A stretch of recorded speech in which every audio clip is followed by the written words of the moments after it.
હે student, welcome to our channel grow with Vidhu. ધોરણ 10ના વિદ્યાર્થીઓ આ વિડીયો સ્કીપ કરતાં પહેલાં એકવાર વિચારજો. જો ધોરણ 10ના તમામ વિષયના મહત્ત્વના પ્રશ્નોની સરળ સમજૂતી અને પરીક્ષામાં સૌથી વધારે કામ આવે એવા ટોપિક્સ એક જ જગ્યાએ શીખવા હોય તો તમે બિલકુલ સાચી જગ્યાએ છો. તો વિડીયોને અંત સુધી જરૂરથી જોજો, કારણ કે વિડીયોમાં મળતી એક નાની માહિતી પણ તમારા આખા જવાબને વધુ સારો બનાવી શકે છે.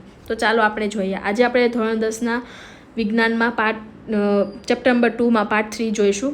આજે આપણું ચેપ્ટર અહીંયા કમ્પ્લીટ થશે. તો આગળ આપણે જોઈએ ક્ષાર અને તેમના ઉપયોગો. બરાબર, આ ભાગમાં આપણે ક્ષારના પરિવાર, ક્ષારનું પીએચ, સામાન્ય ક્ષારની મળતા આવતા રસાયણો અને તેના દૈનિક જીવનમાં ઉપયોગો શીખીશું. બરાબર છે. ક્ષારનો પરિવાર સમાન ધન આયન અથવા સમાન ઋણ આયન ધરાવતા ક્ષારોને એક જ પરિવારના ક્ષાર કહી શકાય. બરાબર. NaCl અને Na2SO4 સોડિયમ ક્ષારનો પરિવાર. NaCl અને KCl ક્લોરાઇડ ક્ષારનો પરિવાર. આમાં તમને ઇઝીલી યાદ રહેશે. NaCl છે અને Na2SO4 છે, એમાં સોડિયમ બંને આવ્યું એટલે એ શું થયું? સોડિયમ ક્ષારનો પરિવાર. બરાબર છે. અહીંયા છે NaCl અને KCl, એ ક્લોરાઇડનો. કઈ રીતે? કેમ કે એમાં ક્લોરીન બંને બાજુ છે એટલે ક્લોરાઇડ. અહીંયા શું કહે છે કે સમાન ધન આયન અને સમાન ઋણ આયન. એટલે આમાં તમે છૂટું પાડો. પહેલું ઉદાહરણ છે એમાં છૂટું પાડો Na+Cl-. બરાબર. અને ઓલામાં શું થયું? Na2+ અને SO4-. તો બંનેમાં પ્લસ કયા થયા? Na+ અને Na2+. તો એ કયો થયો?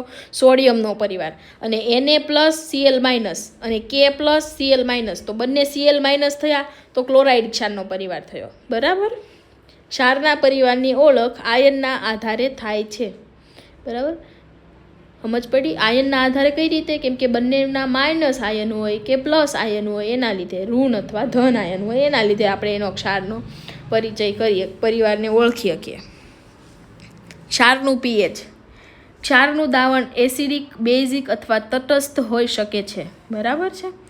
જો બંને પ્રબળ હોય, એસિડ અને બેઝ બંને પ્રબળ હોય તો સામાન્ય રીતે તટસ્થ ક્ષાર છે.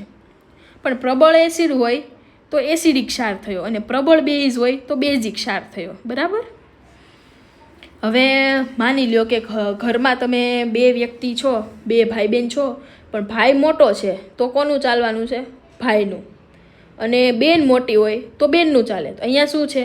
પ્રબળ એસિડ છે તો એસિડિક ક્ષાર થયો, પણ પ્રબળ બેઝ છે તો બેઝનો ક્ષાર થયો. પ્રબળ એટલે જેનું ઘરમાં ચાલતું હોય એવું. નિર્બળ એટલે જેનામાં બળ ના હોય, નિર્બળ. બરાબર છે. પ્રબળ એટલે એનામાં બળ હોય, પોતાની દાદાગીરી કરતું હોય એ ટાઈપનું. આપણે આમાં એ રીતે સમજીએ તો તમને વધારે આઈડિયા આવે, એટલા માટે સમજાવું છું. બરાબર. પીએચ પેપરથી ક્ષારના દ્રાવણનું સ્વરૂપ જાણી શકાય છે. પીએચ પેપરથી ક્ષારના દ્રાવણનું સ્વરૂપ જાણી શકાય છે કે કઈ ટાઈપનો ક્ષાર છે. આગળ જોઈએ.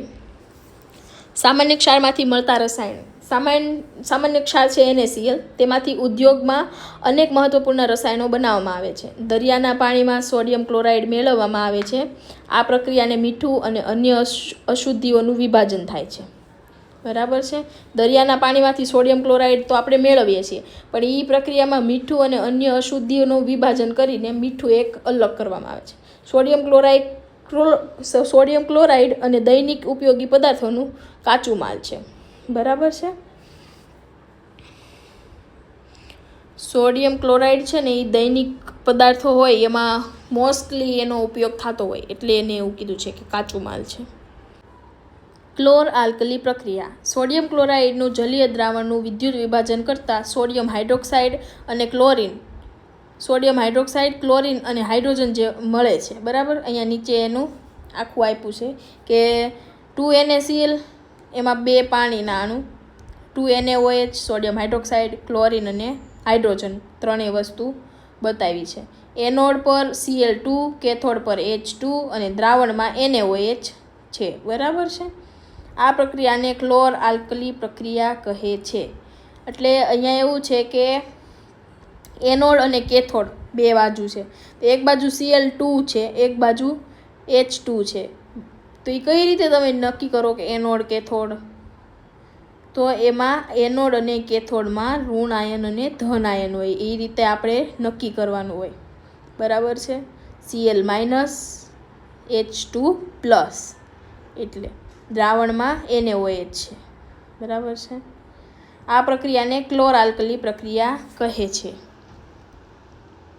સોડિયમ હાઇડ્રોક્સાઇડના ઉપયોગો સાબુ અને ડિટર્જન્ટ બનાવવામાં થાય છે, કાગળ ઉદ્યોગમાં થાય છે, કૃત્રિમ રેસા ટેક્સટાઇલમાં ઉદ્યોગમાં થાય છે, ધાતુઓમાંથી ગ્રીસ દૂર કરવા માટે સોડિયમ હાઇડ્રોક્સાઇડનો ઉપયોગ થાય છે, અને વિવિધ રસાયણોના ઉત્પાદનમાં થાય છે. NaOH એક મજબૂત બેઝ છે. અહીંયા એવું લખ્યું જ છે કે NaOH છે સોડિયમ હાઇડ્રોક્સાઇડ એ મજબૂત બેઝ છે, એ એસિડિક નથી. બરાબર છે. વિરંજન પાવડર, બ્લીચિંગ પાવડર. વિરંજન પાવડરનું નિર્માણ કઈ રીતે થાય છે? કેલ્શિયમ હાઇડ્રોક્સાઇડ, એની અંદર ક્લોરિન, પછી વિરંજન પાવડર બને છે અને પાણી અલગ પડે છે. કાપડ ઉદ્યોગમાં સફેદીકરણ માટે વિરંજન પાવડર થાય છે. કાગળના ઉદ્યોગમાં પીવાના પાણીમાં જીવાણુઓ દૂર કરવા માટે વિરંજન પાવડરનો ઉપયોગ થાય છે. અને રાસાયણિક ઉદ્યોગમાં ઓક્સિડાઇઝિંગ કરવા એજન્ટ તરીકે ઉપયોગ થાય છે વિરંજન પાવડરનો. બરાબર છે. વિરંજન પાવડરનો મુખ્ય ઉપયોગ જીવાણુ નાશ કરવા માટે અને સફેદીકરણ માટે થાય છે. કોઈ પણ સફેદીકરણ માટે વિરંજન પાવડરનો ઉપયોગ થાય છે. Baking soda. બેકિંગ સોડાનું રાસાયણિક નામ સોડિયમ હાઇડ્રોજન કાર્બોનેટ છે. બરાબર છે. એની નીચે તમને બનાવટ આપી છે. તમારે આ એક્ઝામમાં પણ પૂછાઈ શકે છે, તો તમારે એને ઇઝીલી યાદ રાખવા માટે તમે એને લખી લ્યો, નોટ કરી લ્યો. બરાબર છે. પછી જે સોડિયમ હાઈ કાર્બોનેટ છે એને ગરમ કર્યું છે, એની અંદરથી ફરીથી સોડિયમ કાર્બોનેટ, પાણી અને કાર્બન ડાયોક્સાઇડ બન્યું છે. એના ઉપયોગો શું છે બેકિંગ સોડાના? તો આપણે ઘરમાં બધી વખત યુઝ કરતા હોઈએ છીએ. કેક અને બ્રેડને ફૂલાવવા માટે એન્ટાસિડ તરીકે અને ફાયર એક્સટિંગ્વિશરમાં. બરાબર છે. થોડુંક અટપટું નામ છે, જોકે 1-2 વખત પ્રેક્ટિસ કરીએ તો એ યાદ રહી જાય. એક્સટિંગ્વિશર. બરાબર, એક્સટિંગ્વિશર. ઓકે, ચલો 3 વખતમાં મને યાદ આવ્યું છે. તો આવી રીતે ત્યાં બેકિંગ સોડાના ઉપયોગો છે. આપણે ખાદ્ય પદાર્થ તરીકે ખાદ્ય પદાર્થ હોય એની અંદર આપણે ઉમેરીએ છીએ બેકિંગ સોડાને. ઢોકળા છે, ઇડલી છે, બધું ફૂલાવવા માટે બેકિંગ સોડાનો ઉપયોગ થાય છે, ભજીયા બનાવતી વખતે. અને બીજા ઉપયોગો છે કેક અને બ્રેડને ફૂલાવવા માટે. બરાબર છે. બેકિંગ પાવડર અને CO2. બેકિંગ સોડા જ્યારે એસિડ સાથે પ્રક્રિયા કરે છે ત્યારે CO2 બને છે. અહીંયા તમને આપ્યું છે એની એસિડનું સોડિયમ ક્ષાર. એ વસ્તુ તમને આખી આપી છે જેની અંદર એક રિએક્શન છે જેની અંદર દેખાડ્યું છે કે બેકિંગ પાવડર અને કાર્બન ડાયોક્સાઇડનું શું રિલેશન છે. બરાબર છે. કાર્બન ડાયોક્સાઇડના કારણે કણક ફૂલે છે અને બ્રેડ અને કેક નરમ બને છે. આપણે એમ કહીએ કે બેકિંગ સોડા નાખીએ છીએ તો શું કામ આ બધું આવું પોચું થાય છે આમ તેમ.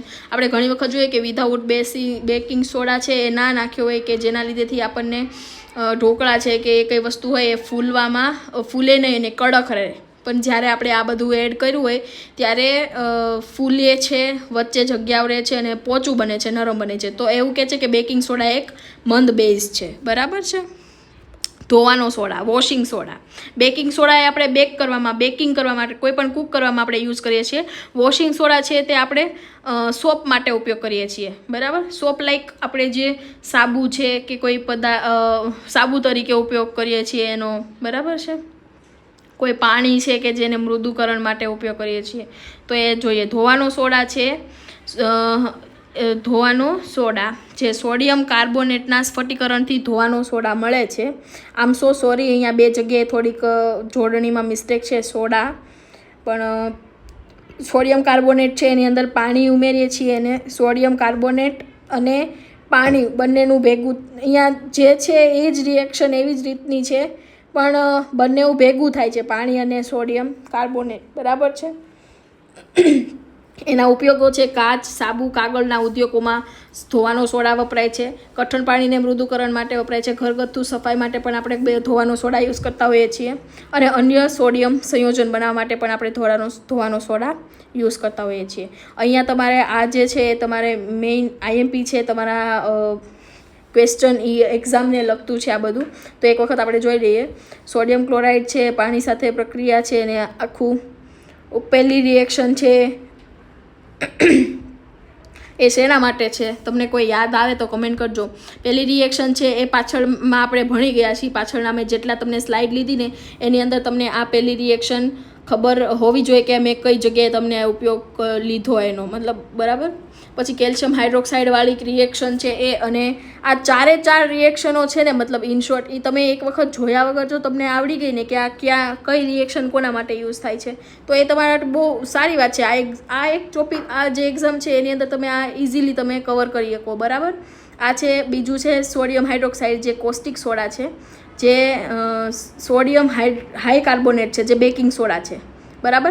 અને ધોવાનો સોડા અને વિરંજર પાવડર, આ બધા જ વસ્તુના તમને અહીંયા કેમિકલ નામ પણ આપી દીધા છે અને તેના જે પેલા નામ છે એ તમને આપ્યા છે. તો તમારે બધાને ખાલી આટલું લર્ન કરવાનું છે, તમારી જે નોટ છે એની અંદર તમારે આટલું લખવાનું છે કે જેના લીધેથી તમને એક્ઝામ ટાઈમે આ બધું બીજે ગોતવું નહીં પડે, એક જ જગ્યાએથી તમને બધું મળી જશે.